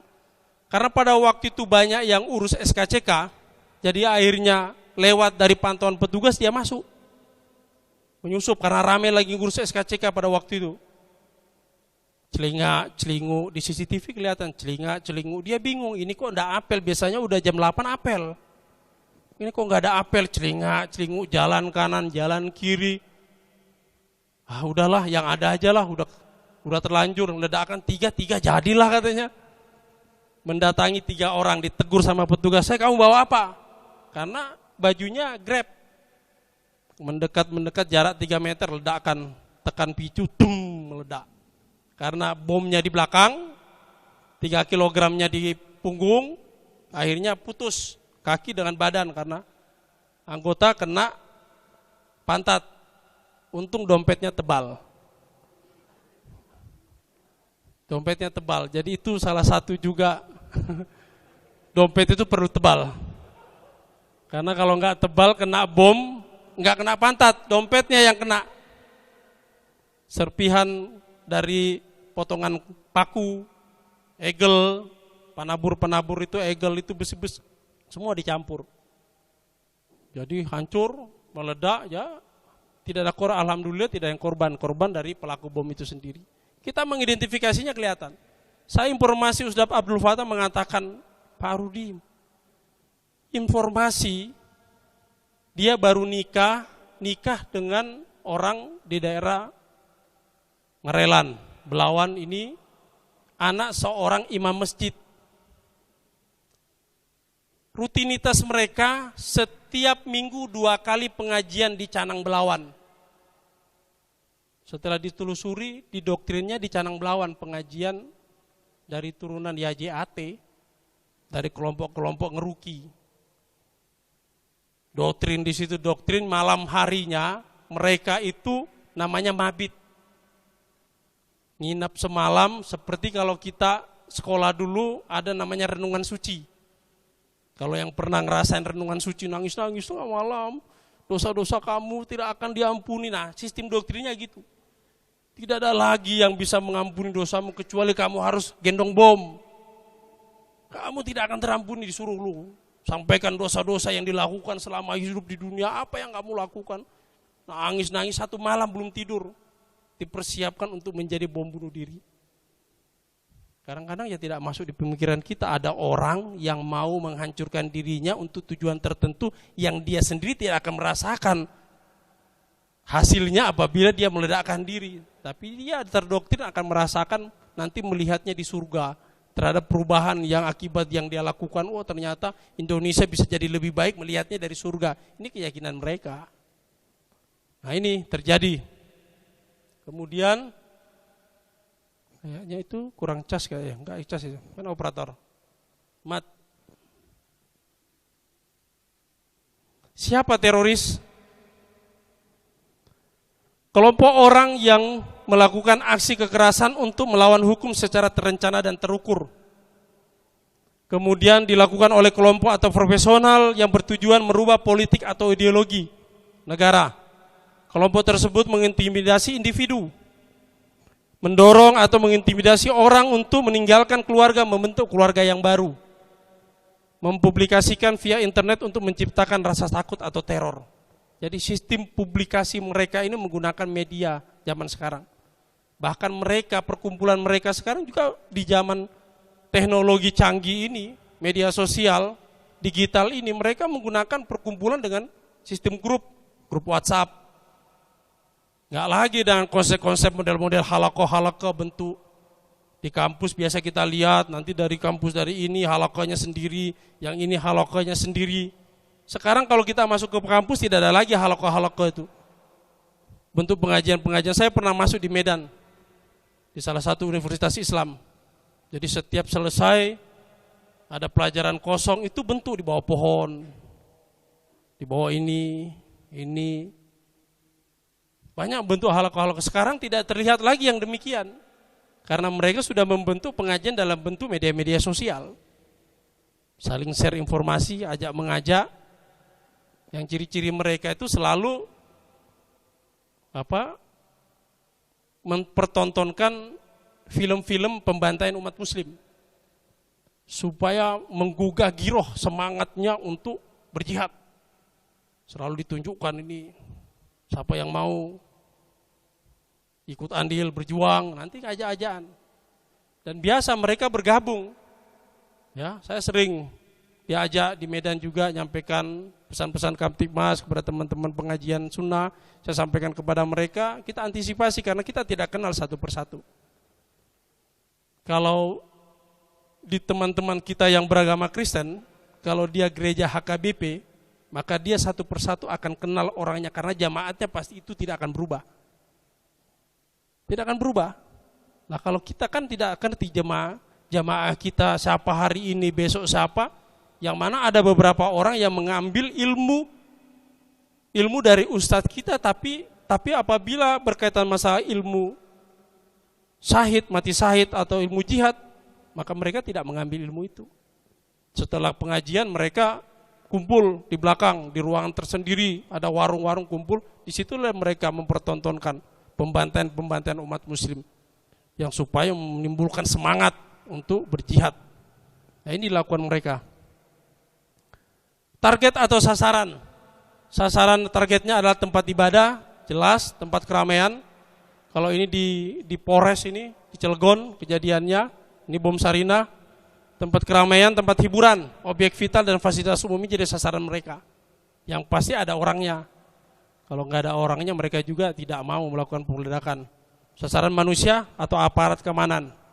Ya, sekarang Polri yang paling diincar. Karena Polri dianggap yang paling menghalangi pergerakan mereka.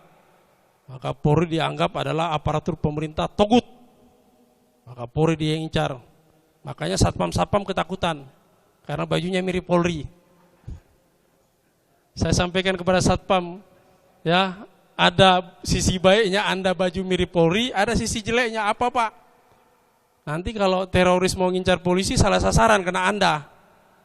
Karena bajunya mirip. Ya. Kemudian nih perbedaan terorisme dan bukan terorisme. Jadi tidak boleh dilihat dari pakaian, atribut keagamaan, apakah bisa dilihat dari penampilan fisik? Tidak. Kalau kita lihat kan hampir sama. Serupa tapi beda pemikiran. Nih, kalau ini nggak boleh melawan pemerintah. Harus taat kepada pemerintah. Kalau ini nggak mau. Karena lulusan Afghanistan. Ya.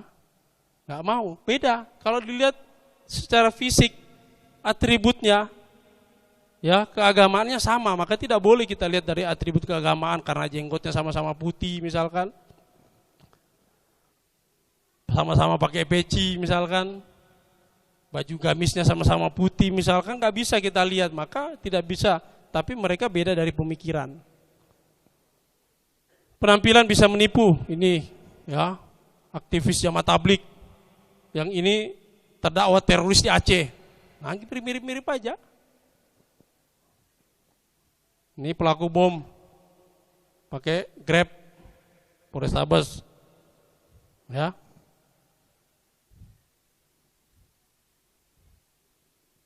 Ini pengaruh menjadi teroris karena pemahaman yang salah, solidaritas, ikut-ikutan, balas dendam, tidak puas dengan perubahan politik. Secara eksternal dia situasional karena miskin, pendidikan rendah, sekuler, menganggap bahwa yang terjadi di dunia ini secara natural saja, tidak ada campur tangan Tuhan.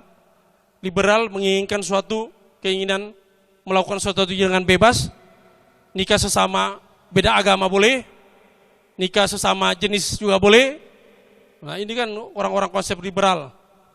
Marginalisasi orang-orang yang termarginalkan, kemudian tidak ada sarana politik untuk mengeluarkan aspirasi karena terpengaruh kerabat, pernikahan dan teman, karena lingkungan keluarga yang tidak harmonis, seperti yang pelaku yang masuk ke Mabes Polri, Saskia yang namanya Saskia yang masuk ke Mabes Polri, yang mengeluarkan surat, yang ada testimoni menggunakan surat bahwa persoalan keluarga tidak harmonis, dia menginginkan keluarganya itu taat beragama, ya, dia berharap dengan dia melakukan mati syahid, berjihad di jalan Allah, dia akan menolong keluarga-keluarganya yang terdekat nanti.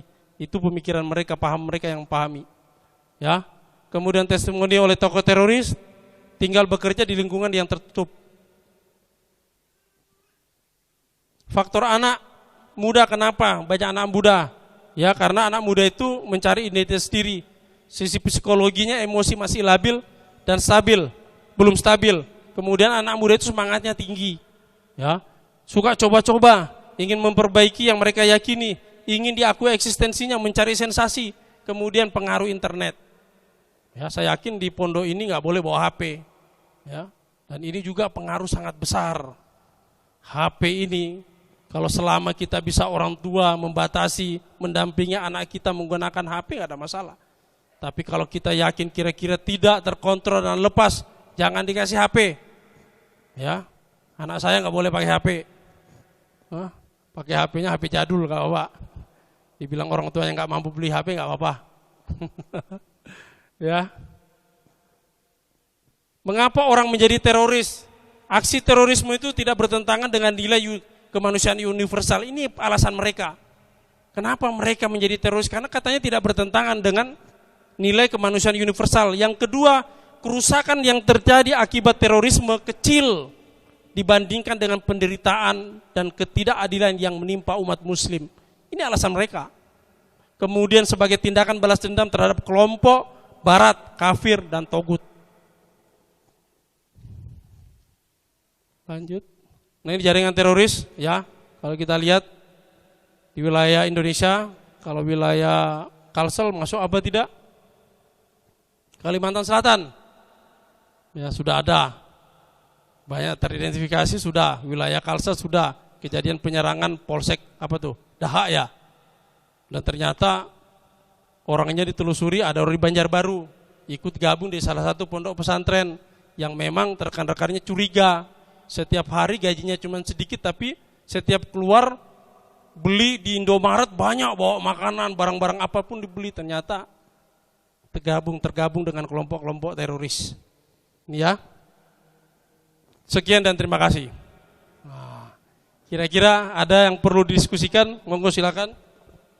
Kalau waktu kita masih ada berapa menit? Ya.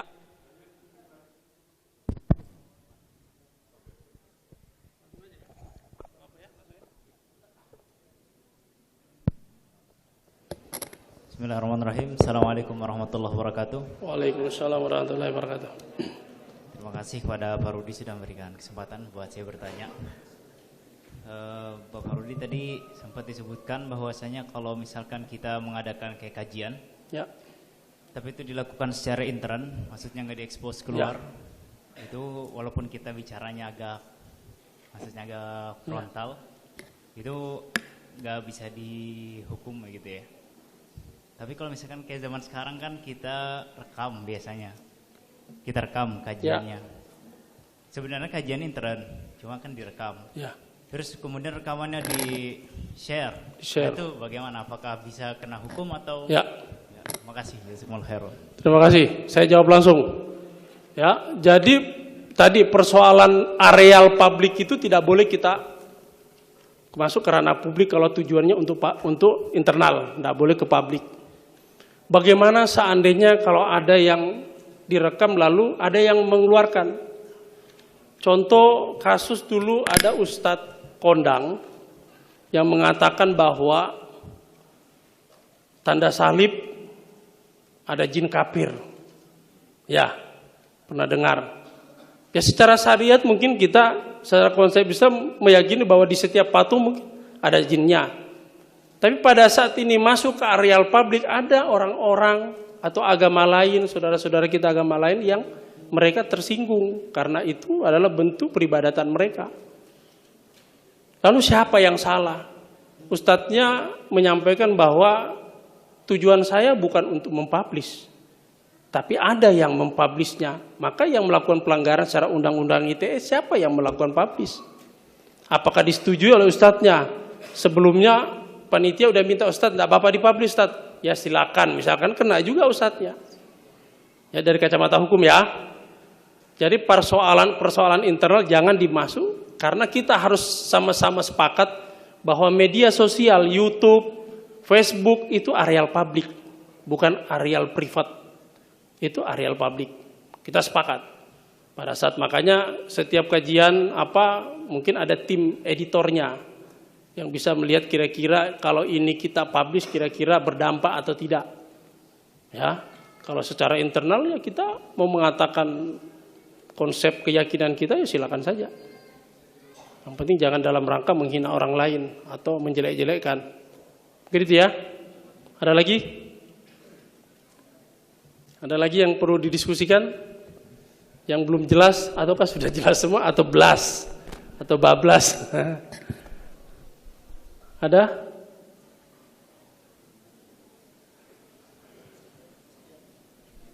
Yang anak pondok.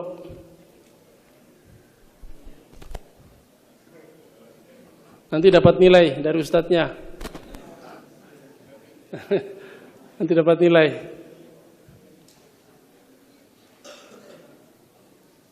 Cukup ya? Insya Allah cukup? Pas? Oh ya, boleh Ustaz.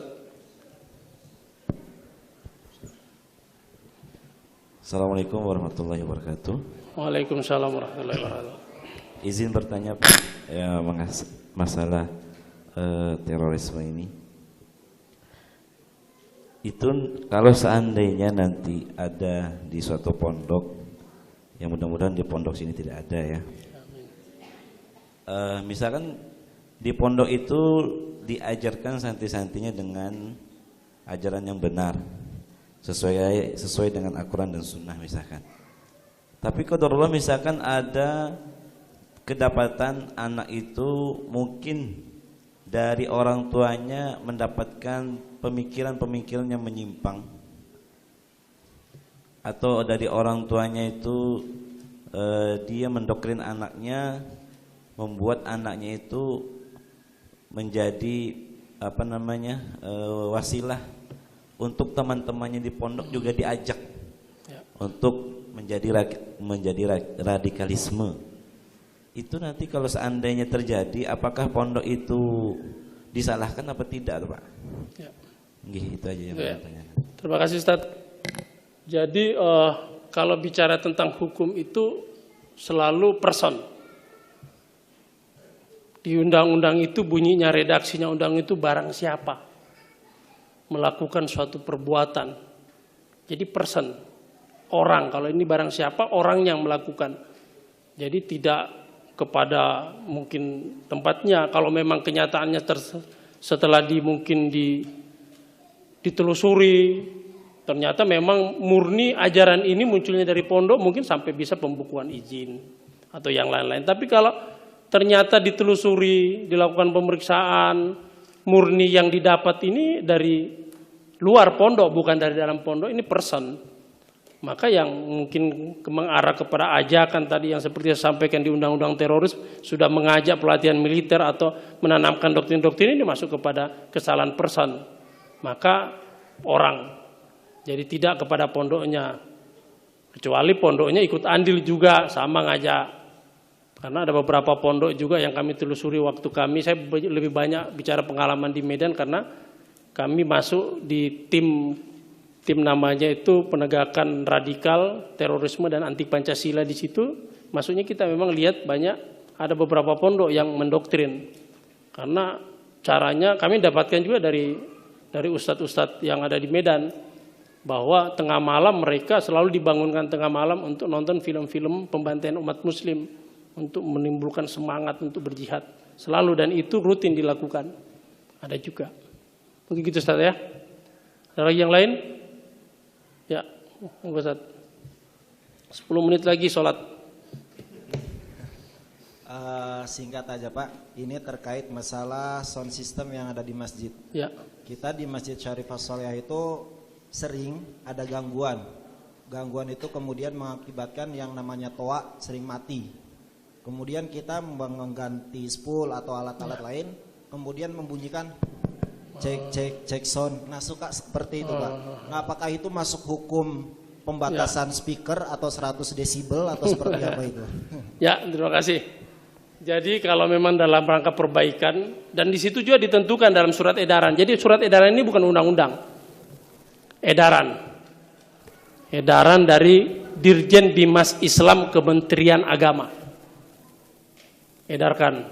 Jadi yang perwakilan kita di pemerintah yang mengeluarkan surat edaran instruksi. Jadi kalau dalam rangka di situ diatur bahwa yang boleh melakukan pengaturan itu orang yang ngerti teknisi khusus. Ada aturannya di situ dibunyikan. Jadi bukan sembarangan ngutak-ngutik sendiri, bukan.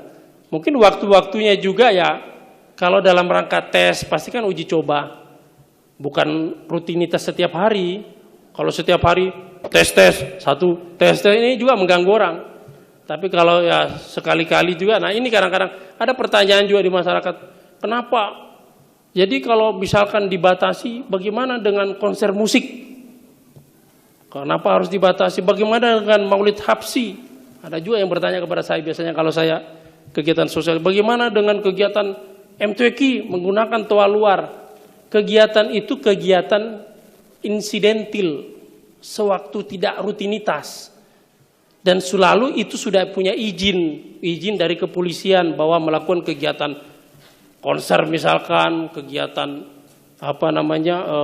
M2Q menggunakan toa luar dan tempatnya sudah ditentukan, pasti tempatnya tidak di pemukiman komplek yang mungkin kira-kira toanya mengganggu orang lain, itu sudah ditentukan. Itu insidentil. Yang diatur di sini adalah kegiatan rutinitas peribadatan di tempat ibadah, itu yang diatur. Jadi kalau tes ya silakan saja, mungkin tes, yang penting teknisi. Kalau ada yang komplain, ini lagi ngetes nih, kan tidak tiap hari. Kecuali tiap subuh tes, subuh lagi tes, lama-lama dilempar juga kita kalau tes terus. Ya, ada lagi?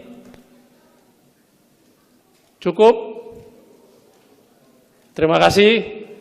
Mudah-mudahan apa yang kami sampaikan, kami perwakilan dari Direktorat Bimas Polda Kalimantan Selatan, ya, dalam rangka kegiatan penyuluhan Kamtibmas, keamanan ketertiban di tengah-tengah masyarakat tentang apa itu intoleransi, radikalisme dan terorisme, yang tujuannya mengedukasi.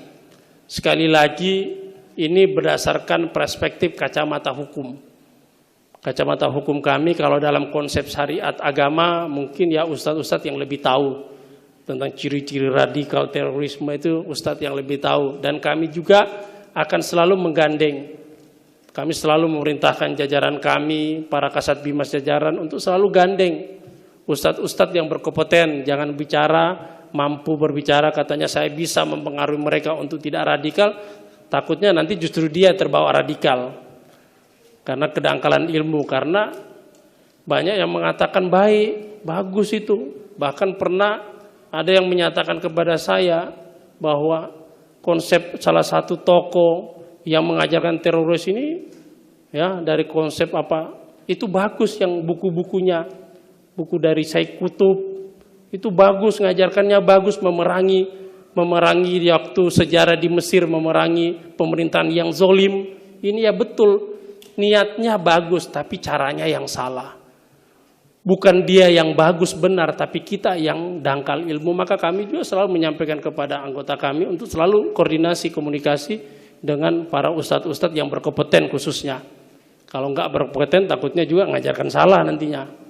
Akhirnya ya udah itu Wahabi, akhirnya muncul lagi balik-balik itu lagi nanti. Yang harusnya memberikan kecerdasan. Kalau memang ada sesuatu yang salah, ayo kita sama-sama kita adukan. Jangan muncul dari mulut ke mulut, muncul kita adukan, bawa sama-sama duduk di majelis ulama, diskusikan, bahas dengan berbagai macam dasar dalil, baru keluarkan fatwa.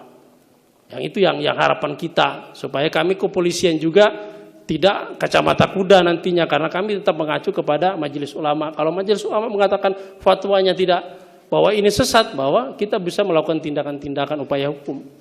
Tapi kalau tidak ya nggak bisa juga. Makanya ada perwakilan kita di pemerintahan, ada Kementerian Agama, perwakilan di daerah, ada kantor kanwilnya, ada kepala kantornya, ada MUI-nya juga, itu jadi teman mitra kami. Jadi itu selalu. Jadi supaya mencerdaskan, supaya kita jangan nanti sembarangan menuduh teman kita, atau bahkan kita jadi tertuduh, bisa-bisa saja jadi tertuduh, dan kita bisa mengklarifikasi. Sekali lagi terima kasih, kurang lebihnya saya mohon maaf. Ustadz tutup. Ya, saya tutup yang saya tutup di sosialisasi saya. Nanti ditutup oleh Ustadz.